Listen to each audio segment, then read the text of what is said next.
Hello friends, welcome to another video tutorial from कमल धारियाल। दोस्तों, आज का जो लेक्चर है हमारा वो जो पिछले वीडियो में हमने डिस्कस किया था, इम्यूनो डिफिशियंसी डिजीजेज पे हमने डिस्कस किया था, उसी का कंटिन्यूएशन है।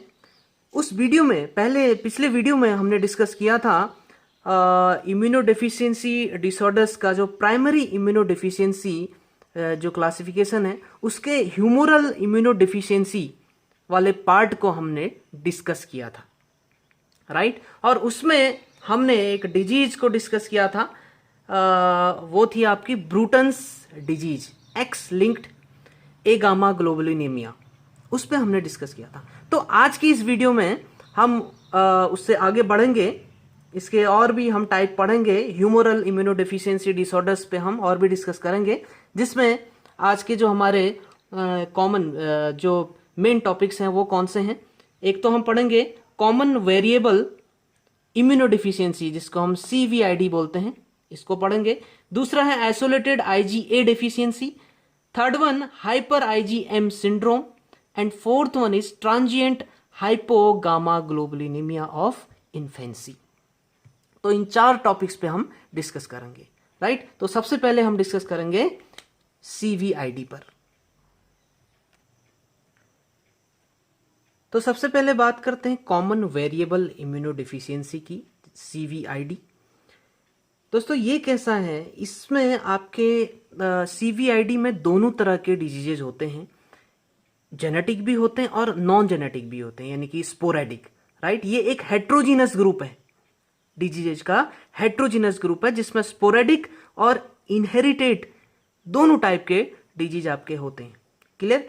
It is a heterogeneous group of both sporadic and inherited forms of disease characterized by hypogamma globulinemia and increased susceptibility to infection, autoimmune disorders and lymphoid tumors, right। इसमें जिस तरह आपका ब्रूटन्स डिजीज में क्या होता है कि ए गामा ग्लोबुलिनीमिया होता है, या हाइपोगामा ग्लोबुलिनीमिया भी इसको हम बोलते हैं, राइट।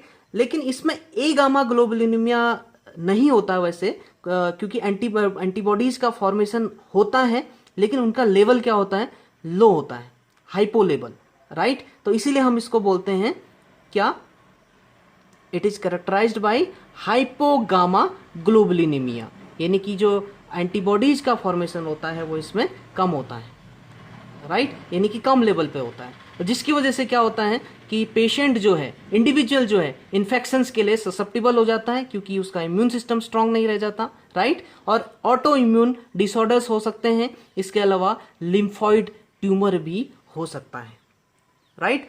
तो वैसे तो अगर देखा जाए तो ये ब्रूटन डिजीज की तरह होता है, ब्रूटन्स डिजीज की तरह, लेकिन कुछ एस्पेक्ट्स में ये उससे डिफर करता है। जैसे ब्रूटन्स डिजीज में आपने पढ़ा कि वो क्या होता है, आपका जेनेटिक है, राइट, कंप्लीटली जेनेटिक है।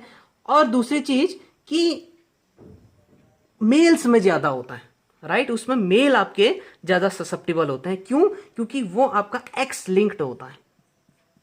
ब्रूटन्स डिजीज कैसी हैं, एक्स लिंक्ड होती है, तो मेल्स में होने के ज्यादा चांसेस होते हैं, राइट।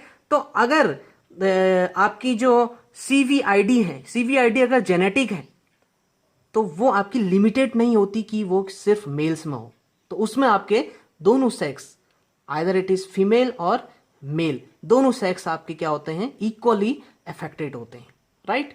तो पहला पॉइंट यही है। दूसरा पॉइंट क्या है कि जो क्लिनिकल सिम्टम्स होते हैं वो थोड़े से लेट अपीयर होते हैं, राइट। स्पेशली किस स्टेज में, इन द सेकेंड और third decade of life, right. onset of symptoms is much later in the second or third decade of life. second और third decade लाइफ की second और third decade में जो symptoms होते हैं, clinical symptoms, वो थोड़े से लेट अपीयर होते हैं। क्लियर? और दूसरा पॉइंट ये है कि आपने देखा ब्रूटन्स डिजीज में हमने ये देखा कि बी सेल डेवलपमेंट नहीं हो रहा है, बी सेल डेवलपमेंट नहीं होता, बी सेल डेवलपमेंट डेवलपमेंट नहीं होता ब्रुटेंस डिजीज में। उसका रीजन क्या होता है कि आपकी जो प्री बी सेल्स हैं वो इमेच्योर बी सेल्स में कन्वर्ट नहीं हो पाती। क्लियर? तो यहां पे नाइव बी सेल्स आपकी फॉर्म नहीं होती हैं ब्रुटेंस डिजीज में, राइट? नाइव बी सेल्स आपकी फॉर्म नहीं होती। लेकिन सीवीआईडी की अगर बात करें, तो सीवीआईडी में आपकी नाइव बी सेल्स तो बनती हैं। यानी कि जब आप नाइव बी सेल्स का लेवल चेक करेंगे तो नाइव बी सेल्स आपकी नॉर्मल होती हैं, इनका काउंट नॉर्मल होता है। लेकिन डिफरेंस कहां होता है कि ये नाइव बी सेल्स में आपकी क्लास स्विचिंग नहीं हो पाती, राइट? क्या नहीं हो पाती? Class switching. यानी आप कह सकते हैं कि नाइव बी सेल्स आपकी जो हैं उनका प्रोलिफरेशन नहीं हो पाता। क्लियर? या आप कह सकते हैं कि डिफरेंशिएशन नहीं हो पाता। किसमें? आपकी जो बी सेल्स हैं वो डिफरेंशिएट नहीं हो पाती, उनका डिफरेंशिएशन नहीं हो पाता। किसमें? प्लाज्मा सेल्स में। प्लाज्मा सेल्स में डिफरेंशिएशन नहीं हो पाता। तो आपकी प्लाज्मा सेल्स की फॉर्मेशन नहीं होती है या कम होती है, आप कह सकते हैं। क्लियर? तो डिफेक्ट कहां आता है कि बी सेल्स की उस एबिलिटी में डिफेक्ट आ जाता है कि वो किस में कन्वर्ट हो? प्लाज्मा सेल्स में कन्वर्ट हो पाए और इम्यूनोग्लोबुलिन्स का फॉर्मेशन कर पाए। क्लियर? अब देखिए, अगर ये जेनेटिक है तो इसका कारण क्या हो सकता है? ये माना जाता है कि ऐसे जीन्स में डिफेक्ट आ जाता है जो आपकी सेल सरफेस प्रोटीन्स और कुछ साइटोकाइन रिसेप्टर्स को क्या करते हैं? एनकोड करते हैं। जैसे आपकी CD19 है, CD20, CD21 and CD80। Clear? तो ऐसे जीन्स जो इन मॉलिक्यूल्स को CD19, CD20, CD21, CD80 इन मॉलिक्यूल्स को जो एनकोड कर रहे हैं, राइट, उन जीन्स पर डिफेक्ट आ जाता है, उन जीन्स पर म्यूटेशन हो जाता है। क्लियर? तो ये इसका रीजन माना जाता है। क्लियर? अब बात करें कि क्लिनिकल सिम्टम्स इस केस में क्या हो सकते हैं। तो क्लिनिकल सिम्टम्स में मेनली आपके जैसे क्रॉनिक लंग डिजीज हो जाती हैं, क्रॉनिक लंग इन्फेक्शंस या डिजीज आप कह सकते हैं, राइट? और गैस्ट्रो इंटेस्टिनल ट्रैक्ट इन्फेक्शंस,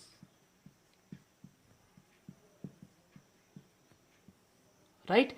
इसके अलावा अगर ऑटो इम्यून डिसऑर्डर्स की बात करें तो मेनली आपके हीमोलिटिक एनीमिया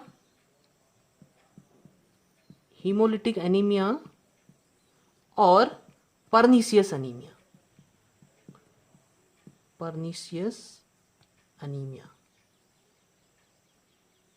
ये कॉमनली देखने को मिलता है। Clear? Now the next is isolated IgA deficiency syndrome. Friends, it is the most common of all the primary immunodeficiency diseases. Clear? सारी प्राइमरी इम्यूनोडिफिशियंसी डिसऑर्डर्स में जो आइसोलेटेड या सेलेक्टेड IgA डेफिशिएंसी भी इसको बोलते हैं, ये सबसे ज़्यादा कॉमन है। क्लियर? अब देखिए, इसमें क्या होता है कि 85 to 90% जो केसेस होते हैं वो तो एसिम्टोमेटिक होते हैं आपके। लेकिन इसके अलावा जो सिम्टोमेटिक केसेस होते हैं उनमें मोर कॉमनली आपका साइनोपल्मोनरी इन्फेक्शंस होते हैं। साइनोपल्मोनरी इन्फेक्शंस जैसे आपके otitis media, tonsillitis, sinusitis, bronchitis या न्यूमोनिया, ऐसे केसेस होते हैं, सिम्टोमेटिक केसेस। इसके अलावा GIT infections, gastro intestinal tract infections, allergies और ऑटो इम्यून डिसऑर्डर्स भी होते हैं। अब देखिए, ज़्यादातर आपके साइनोपल्मोनरी इन्फेक्शंस और GIT इन्फेक्शंस क्यों होते हैं?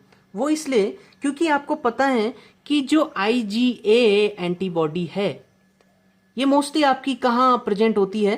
म्यूकोजल सिक्रीशंस पे। कहाँ?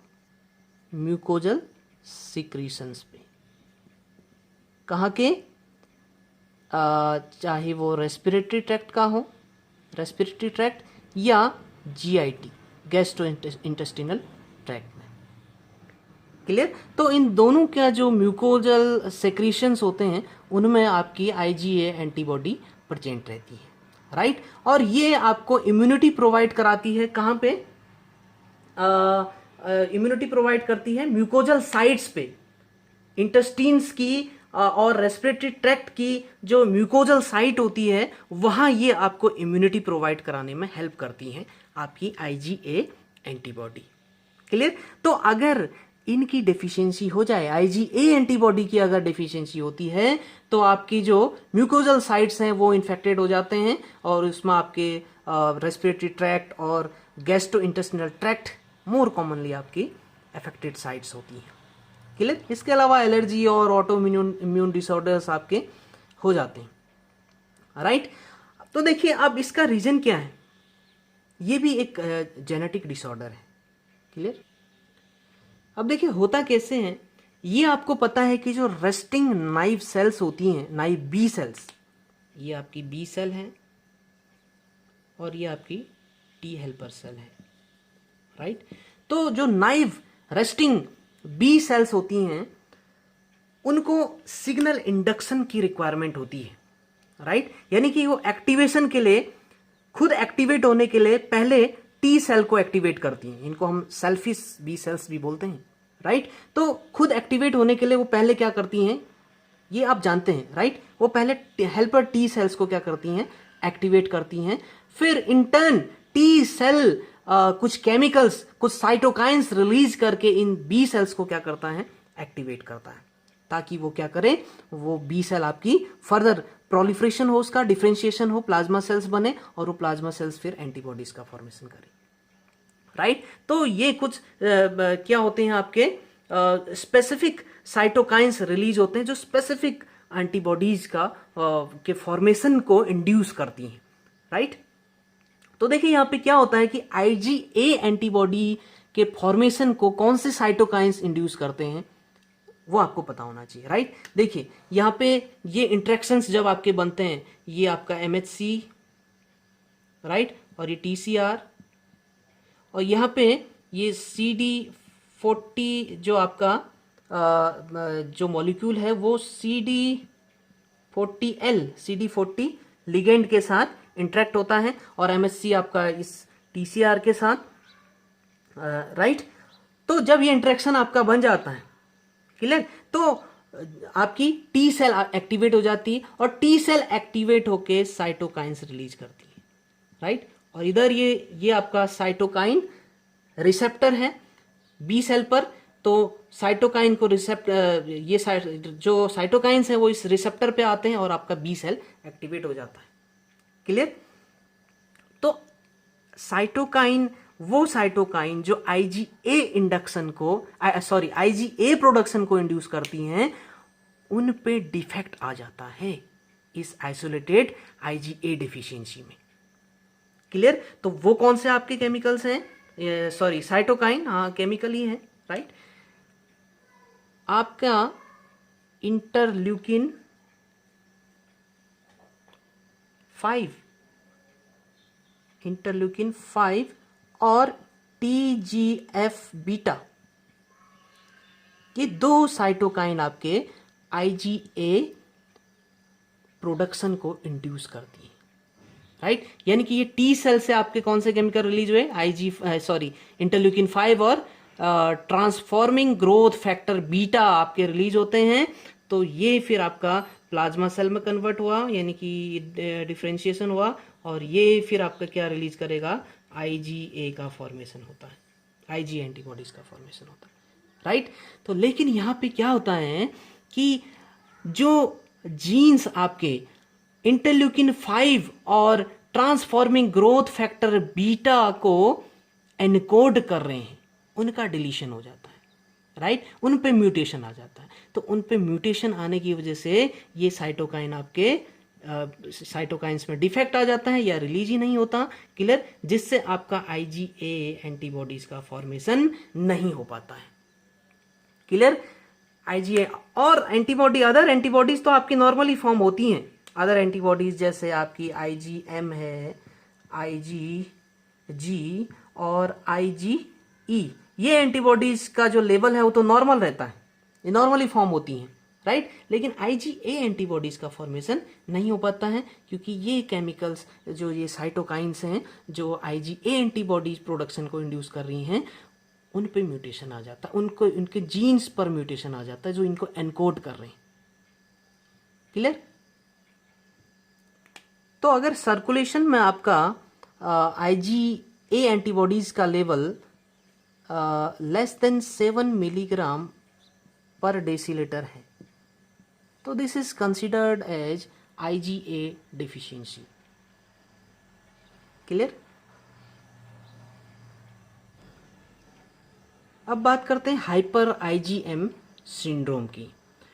दोस्तों नाम से क्लियर है, देखिए हाइपर IgM मीन्स यहाँ पे क्या होता है, इस सिंड्रोम में एक्सेसिव IgM एंटीबॉडीज का फॉर्मेशन होता है और जो अदर एंटीबॉडीज हैं, अदर इम्यूनोग्लोबुलिन्स हैं, उनका फॉर्मेशन नहीं हो पाता या कम फॉर्मेशन होता है, राइट। अदर जैसे IgE, IgG, IgA, इन एंटीबॉडीज का फॉर्मेशन कम होता है, राइट, और IgM का फॉर्मेशन ज़्यादा होता है। अब देखिए इसका रीजन क्या है। हाँ, उससे पहले आपको पता होना चाहिए कि ब्रूटन्स डिजीज की तरह ये हाइपर IgM सिंड्रोम भी एक्स लिंक्ड रिसेसिव ट्रेट है, क्लियर। तो चांसेस कहाँ ज़्यादा होने के हैं, मेल्स के, मेल्स में ज़्यादा होने के चांसेस हैं। इसकी जेनेटिक्स हमने ब्रूटन्स डिजीज में डिस्कस की हुई थी, राइट। तो अगर वो वीडियो आपने नहीं देखा है तो डिस्क्रिप्शन में मैंने उसका लिंक दिया हुआ है, आप उससे इससे पहले वो ब्रूटन्स डिजीज का, जिस पे हमने जनरल इंट्रोडक्शन भी दिया था इम्यूनोडेफिशिएंसी डिसऑर्डर्स का, उसे आप देख सकते हैं, क्लियर। तो मेल्स में होने के ज़्यादा चांसेस होते हैं क्योंकि एक्स लिंक्ड है, राइट। तो होता क्यों है, कैसे होता है, ये आपको पता होना चाहिए। ये देखिए, ये आपको पता है कि क्लास स्विचिंग कैसे होती है, कौन कौन से इंट्रैक्शंस की रिक्वायरमेंट होती है सिग्नल इंडक्शन के लिए, ताकि आपकी जो B cell, naive B cell है, वो एक्टिवेट हो जाए और वो फिर आपकी एंटीबॉडीज का फॉर्मेशन करे, क्लियर।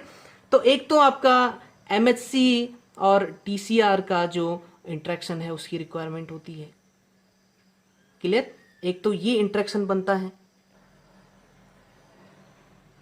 दूसरा आपका एंटीजन की रिक्वायरमेंट होती है, राइट, और तीसरा है साइटोकाइन का रिलीज होना, और चौथा होता है ये इंट्रैक्शन CD बी सेल की सरफेस पर प्रेजेंट CD40 मॉलिक्यूल्स का T सेल की सरफेस पर प्रेजेंट CD48 लिगेंड के साथ इंट्रैक्शन, राइट। तो ये आपका सिग्नल इंडक्शन बोलते हैं इसको, राइट। तो लेकिन यहां पे क्या होता है, हाइपर IgM सिंड्रोम की कंडीशन में आपका जो ये वाला इंट्रैक्शन है, CD40 का इंट्रैक्शन CD40L के साथ जो इंट्रैक्शन है वो नहीं हो पाता है, जिससे आपका जो सिग्नल इंडक्शन है वो कंप्लीट नहीं होता और आपकी ये एंटीबॉडीज का फॉर्मेशन नहीं हो पाता या कम होता है, क्लियर। और IgM एंटीबॉडी तो सरफेस पर होती है, वो तो रेगुलरली बनी रही है, क्लियर, वो तो बनती चली जा रही। तो IgM का फॉर्मेशन या IgM का जो लेवल है वो हाइपर हो जाता है, किसके कंपैरिजन में, अदर एंटीबॉडीज के कंपैरिजन में, क्लियर। अब ये इंटरेक्शन क्यों नहीं हो पाता, क्योंकि इनके जीन्स में डिफेक्ट आ जाता है, वो जीन्स जो इनको कोड कर रहे हैं, इनके कोडिंग जीन्स पर क्या आ जाता है, डिफेक्ट आ जाता है, या तो CD40 के जीन पे या फिर CD40L लिगेंड के जीन पर डिफेक्ट आ जाता है, या इस पर या इस पर, दोनों में से किसी एक पर या दोनों पर आपका डिफेक्ट होने की वजह से क्या होता है, ये इंट्रैक्शन आपका नहीं हो पाता, जिससे आपकी क्लास स्विचिंग नहीं हो पाती, क्लियर। बी सेल्स की क्लास स्विचिंग नहीं हो पाती, क्लास स्विच नहीं होगा तो आपकी फर्दर डिफ्रेंशिएशन नहीं होगा। फर्दर डिफ्रेंशिएशन नहीं होने से आपकी जो अदर एंटीबॉडीज हैं IgM के अलावा जो other IgE, IgG, IgJ, IgA ये जो एंटीबॉडीज हैं इनका फॉर्मेशन नहीं हो पाता, इनकी कमी हो जाती है, राइट। तो इनके लो कंसंट्रेशन या लो लेवल की वजह से बहुत सारी प्रॉब्लम्स हो जाती हैं। जैसे आपकी IgE का अगर लेवल कम है तो आपके एलर्जिक इन्फेक्शंस हो सकते हैं, एलर्जिक कंडीशंस हो सकती है। IgG होने से बहुत सारी प्रॉब्लम्स आ जाती हैं। क्लियर। जैसे आपके जो एंटीबॉडी ऑप्सोनाइजेशन होता है वो नहीं हो पाता, कॉम्प्लीमेंट एक्टिवेशन नहीं हो पाता। क्लियर। और अगर IgA डेफिशिएंसी है तो अभी थोड़ी देर पहले हमने पढ़ा है कि आपके GIT इन्फेक्शंस होते हैं, रेस्पिरेटरी इन्फेक्शंस होते हैं। क्लियर। जो आपके म्यूकोजल साइट्स होते हैं उन पे इन्फेक्शन होने शुरू हो जाते हैं। क्लियर। और एक्सेसिव IgM क्या करती हैं दोस्तों, जो एक्सेसिव IgM का फॉर्मेशन हो रहा है, these excess IgM antibodies can react with blood cells resulting in autoimmune haemolytic anaemia. कौन कौन सी कंडीशन आती है इसके एक्सेस होने से? एक तो ऑटो इम्यून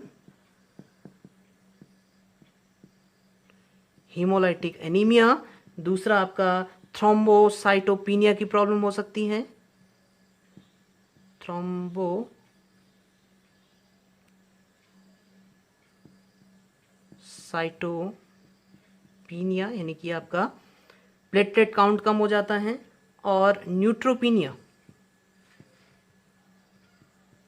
न्यूट्रोफिल्स का लेवल कम हो जाता है। तो इस तरह की कंडीशंस आपकी क्रिएट हो सकती है। क्लियर। और दोस्तों ये जो इंट्रैक्शन है, ये इंट्रैक्शन ना हो पाने से, राइट, इस इंट्रैक्शन पर डिफेक्ट आने से क्या होता है कि आप बहुत सारे इन्फेक्शंस के लिए ससेप्टिबल हो जाते हैं। जैसे उसमें बहुत ज़्यादा कॉमन है, एक ईस्ट लाइक फंगस है, नाम है न्यूमोसिस्टिस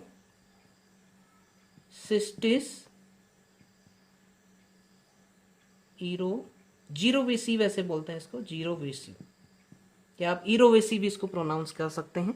क्लियर। न्यूमोसिस्टिस ईरोवेसी, इसका इन्फेक्शन होने के चांसेस बढ़ जाते हैं, इसके लिए आप ज़्यादा ससेप्टिबल हो जाते हैं। इसके अलावा दूसरा है हेपेटाइटिस C वायरस के लिए आप ज़्यादा ससेप्टिबल हो जाते हैं, या आप क्रोनिक डायरिया के लिए ससेप्टिबल हो जाते हैं। इसके अलावा हाइपोथायरॉयडिज्म की भी प्रॉब्लम आ जाती है, और कभी कभी आर्थराइटिस की भी प्रॉब्लम आ जाती है। तो बहुत सारी जो कंडीशंस हैं वो डेवलप आपकी हो जाती हैं हाइपर IgM सिंड्रोम की कंडीशन में। क्लियर। अब लास्ट में बात करते हैं ट्रांजिएंट हाइपोगामा ग्लोबुलिनेमिया, THI जिसको हम बोलते हैं।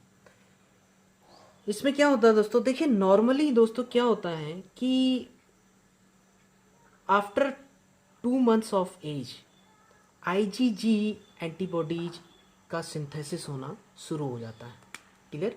2 months की एज से, जब बेबी आपका 2 month का होता है तो उसमें IgG एंटीबॉडीज की जो सिंथेसिस है वो इनिशिएट हो जाती है, मीन्स।